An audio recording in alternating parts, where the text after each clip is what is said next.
Everybody. So I know I talked a while back about doing a series of sort of podcast videos discussing the book The Artist's Way by Julia Cameron.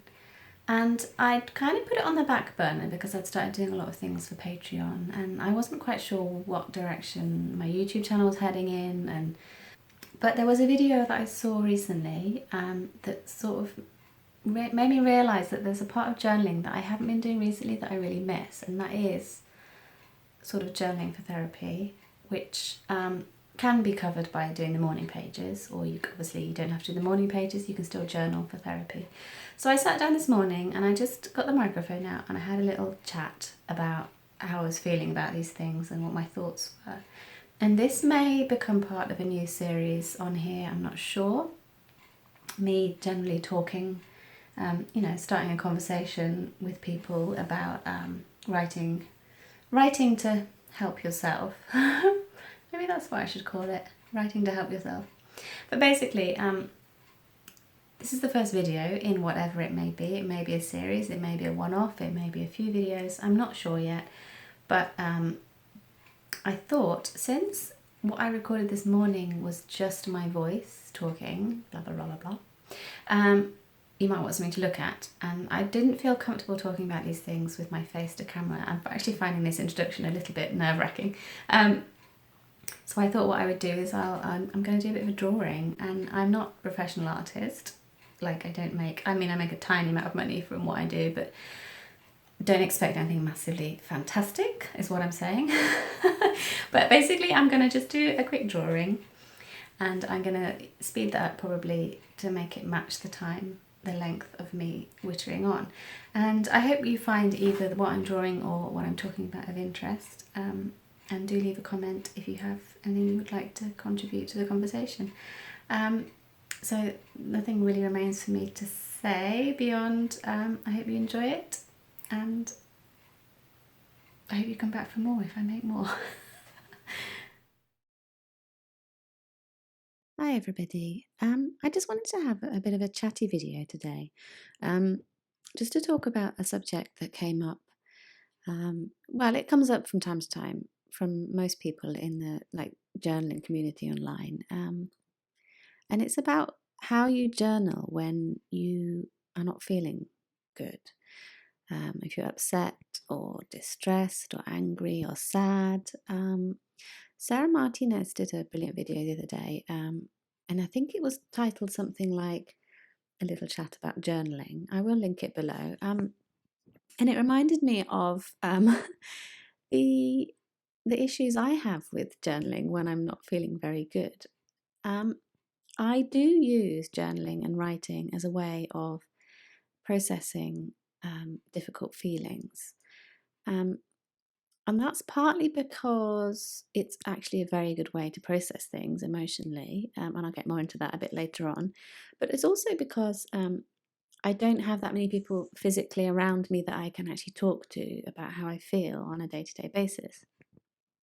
Not in my own language. It's very hard to discuss your feelings in a different language, in a different country, with people from a different culture sometimes. I can't express myself the way I want to where I live in Japan. So if I want to talk about how I feel in my native language, most of the time it's just through messages on WhatsApp with people or the odd phone call. So I don't have that many opportunities to talk. And it occurs to me that during this, this period of history, a lot of people might be experiencing the same thing, not being able to physically see people. I mean, I'm hoping by now things are getting a little bit easier for a lot of people, but I think a lot of people are probably still suffering from feeling isolated or being isolated.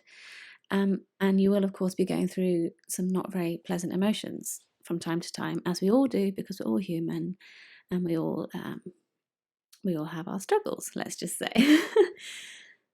So, what do I do? At the moment, I haven't been writing all that much at all.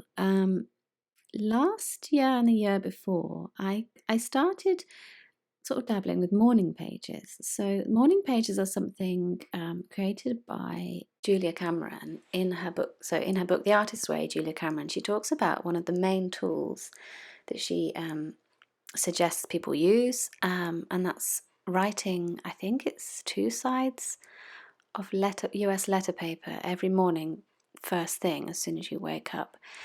And this is an amazing tool. It is actually, once you start doing it, it does change your life. And I think in most cases it does improve things. It improves how you think. You can think a little bit more clearly. It's basically like doing a bit of a brain dump as soon as you wake up, getting everything out that might be stuck in your mind, and then you feel a little bit clearer to start the day. But it is quite tricky to do. It really does vary. Your ability to write morning pages every single morning does obviously vary according to your lifestyle. If you have small children and the first thing you do when you wake up is having to deal, with what they need, or perhaps you're not a very good morning person and you struggle to wake up extra early to write them, it can be a bit tricky for some people to do and some people not to do. Tricky for some people to do. So, but the actual act of sitting down and writing every day is actually, I believe, very good for you. But I think if you're going to, consider doing the morning pages, there's a couple of things I would recommend you take into account. And the first thing is, you don't need to do them first thing in the morning. I think she has a point that is quite good first thing in the morning, as soon as you wake up, to write, because you don't get a chance to get distracted. I know that I wake up and I think, I could write my morning pages, and I get up and I think, well, actually, I need a cup of coffee. So I go down to the bathroom, go down to the kitchen, and get myself a cup of coffee, and then I'm like, I just unload the dishwasher. I better get that done while I'm standing here waiting for the kettle to boil. And then before I know it, I've done tons and tons of household tasks. My son's woken up and it's time to get on with the day. So I do think perhaps it's a good opportunity, first thing, before you start anything else, before you get distracted by all the things you need to do, if you can, to sit and write first thing in the morning. And that's more about, I think it's more beneficial in that way in terms of creating the habit. It is easier to create a habit if you have a set time in the day where you're going to do it, where you won't be distracted by anything. And for a lot of people, that may well be when you first wake up in the morning. But for other people, it might not actually work that well. And I don't know whether it's, I haven't done it myself, because again, I never seem to carve the time out, but perhaps writing in the evening before you go to bed. I mean, I've had, periods of my life where I've been so wound up before sleep that I know I'm not going to be able to sleep. Too many things running around in my head, and I've just grabbed a notebook and written down everything that is worrying me, all my worries, all my fears, big old list. I'm not even writing proper sentences. I'm just scribbling out everything that's bothering me. And just the simple act of doing that itself helps so much. It's unbelievable. And then, I might not get the best night's sleep, but I get a much better night's sleep than I would have done if I hadn't actually written that list out. So there is also something to be said for writing in the evening, doing evening pages. Perhaps some people might actually feel better if they get everything out in the evening before they sleep. I guess it just depends on you, and I'm sure there are arguments for and against both techniques, but I think you have to be very flexible in your approach, and you need to work out what is best for you, when is the best time of the day to do it for you. So yeah, morning, evening pages, afternoon pages, 3 p.m. pages. Give it a try, because it's very... I think when I talk about my experience with morning pages, and I talk about how, if I'm recommending them to people to do, the main thing I find for me personally is that they help me to get a better understanding of myself. And for some people, I don't know if this is something you need. I think some people, perhaps, they have such a good, strong understanding of themselves and what they think and what they believe, that they wouldn't necessarily need to get that out of writing. But I've found over the years that I'm the kind of person who, if I don't take the time to sit down with myself and talk to myself, as it were, and sort of explore how I'm feeling, I can get very lost and very swayed by what other people think and what other people's opinions are.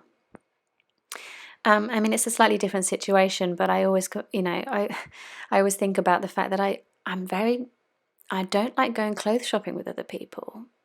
And I've been like this since as far as I can remember, in that if I go clothes shopping with other people, I take their opinions into account too much about what looks nice and what doesn't look nice. And I find for me, clothing is a very personal choice. And if what you wear on your body is your way of communicating to the world how you feel or how you want to be perceived, it's quite a personal choice for me. And I've always felt quite strongly about that. Like, don't tell me what to wear. Don't tell anybody else what to wear. What people do with their own bodies is their own personal choice. So but obviously I've got very respectful friends and very kind family, and nobody was ever saying to me, "Oh, you should wear that. Oh, you shouldn't wear that. That looks terrible." People were obviously being very kind and helpful, and not even really saying anything half the time. But I found when I went clothes shopping with anybody else, always I would come home. Well, there's been one or two exceptions, I must point out, but most of the time I will come home with clothes and I won't really wear them because I don't know why. I don't know what it is, but I feel like I'm just subconsciously, or I'm picking up on what the other person thinks all the time, and I'm not really remembering what I feel about things. It sounds really perhaps it sounds strange to a lot of people, but I think for me, I do feel quite susceptible to what other people think and what other people believe about things. And I do have strong opinions about certain subjects, and perhaps somebody listening to this will be like, "What? That's not true, Emily. You're so strong-minded about things." But I think one of the things that I really enjoyed about writing morning pages was it brought me back to how I feel about things. Because it doesn't matter where you go on social media or out into the world, you are going to come up with face to face with the opinions of other people. Quite, normally, naturally, that's what's going to happen. And it can be a little bit overwhelming for some people. And for me, I found I lost track of what I think and what I feel. And then when you add very strong emotions into that mix, I've suffered a lot with dealing with loneliness, with dealing with culture shock, with dealing with family situations and, past traumas coming back up to bite you on the butt. These things, these things come up. And when you add emotional distress or worries or fears into that mix, anxiety, depression, into that mix of not quite being sure how you feel about things, you can very easily get overwhelmed. And I found that writing the morning pages every morning sort of strengthened my sense of who I am, my strength, strengthened my sense of what I feel and what I think and who I am and what my goals are, and not even goals necessarily, but what my dreams are, what I want. And just taking that moment with, that time with yourself every morning can be of immense value to some people who really need to sort of strengthen that sense of, what am I doing? what am I doing? Why am I in this situation? If you're in a situation you can't get out of, or in a situation you feel you can't get out of, or in a situation that you're uncomfortable with, and you need to do something about it, but you haven't got the faintest idea what to do, that is that's quite a frightening feeling. And I'm not necessarily talking about myself, I'm talking about any situation in life. Fear and anxiety will skyrocket if you feel that you're in a situation that you can't change. And part of the problem of feeling that you can't change that situation is often you don't feel like you can do anything about it, or at least you don't know what you should do about it. And I found that if I wrote every day, every morning, about a problem, after a while it became more clear to me what I needed to do about that particular problem, or what possible things I could consider doing. And daily, not trying to escape from what it is that's bothering you, but making yourself remember what's bothering you and making yourself write about it. I think it's almost unavoidable that you will at some point find a way forward, or find possible solutions or possible things that you could try. And I think in that way, giving yourself that time through the process of writing and thinking about you and thinking about your thoughts, it can do some I guess I'm just saying it can do some really amazing things for your life. So I would recommend, if you haven't tried it, just having a go, and if it doesn't work out, either try again or try it a bit differently. But I think the key point is just not to judge yourself when you're writing, just to sit down and just start writing. And you don't have to be talking about your problems. You might be feeling completely fine that morning, and you might just be sitting there going, or writing, I don't know what to write, I have nothing to say, it's a nice morning, it's nice weather, maybe I'll go to the shops. You know, it doesn't really matter. The habit of actually taking that time for yourself every morning or evening or wherever is, I think, of huge benefits. There is also quite a lot, and I won't go into it too much because this is going to get quite long, but there is quite a lot of research, or some research, into the benefits of actually handwriting and the changes it makes actually in your brain. And I read a book a while ago, and I'm going to put I can't remember the title or the authors right now, so I will put them up on the screen. But their book introduces quite a few of the sort of scientific research projects that went on to look into how beneficial it is to actually write with handwriting. So not typing messages, not typing, into a computer, but actually using your hand and a pen and paper to physically write things out is really, really beneficial. And in a lot of situations, quite extreme situations, it's helped people and it's saved people. And I think most people in the journaling community understand this. We understand the therapeutic power of paper and pen. But I think there are ways of doing it that are beneficial, more beneficial, should we say, and then there are ways of doing it that are less beneficial. And that's the next thing that I want to look into doing. I did find at one point, at the beginning of the pandemic last year, that I was writing and I was doing my morning pages, and it was not making me feel better at one point. In fact, I feel like it was making me feel a little bit worse. And this is where Sarah's video really kind of struck a chord with me. She was talking about how when she just let loose on the page and, was angry and said all the things that she wanted to say to people, and I don't know, I feel like I'm putting words into her mouth. Go and watch the video and see what she said about it. But she might not have said that, I'm sorry. But basically she was saying that when she was just not venting, I don't know if she even used the word venting, but I found that when I vent and I just rant, I actually don't know that it helps me long term. And part of that, I think, is the way of writing. There's a way of releasing your emotions healthily, and there's a way of releasing your emotions that actually can cause more damage. And that can be said, that's the same for how you deal with your emotions in different ways. Like if you're dealing with them verbally, if you're talking to somebody about something very emotional, there are ways which, when you talk about it with them, will help the situation and help move you forward. And there are ways which, when you just let loose and scream at someone, it's going to make things a hell of a lot worse. And I think perhaps the same could be said for journaling. I have some pages, well, actually I don't have them anymore. Obviously I don't really talk too much about the difficulties that I have with writing and how to write about difficult things, but I know it's something that everybody deals with, and everybody wants to kind of, I feel like a lot of people in the journal community want to find a way to do things better and improve yourself and improve your health, your mental health. So let's see if we can work out a way to journal that, heals us and gets us through the difficult bits, but doesn't leave us with a pile of books that we're afraid to open because we're afraid to face up to some of the pages that are just too horrible to look at.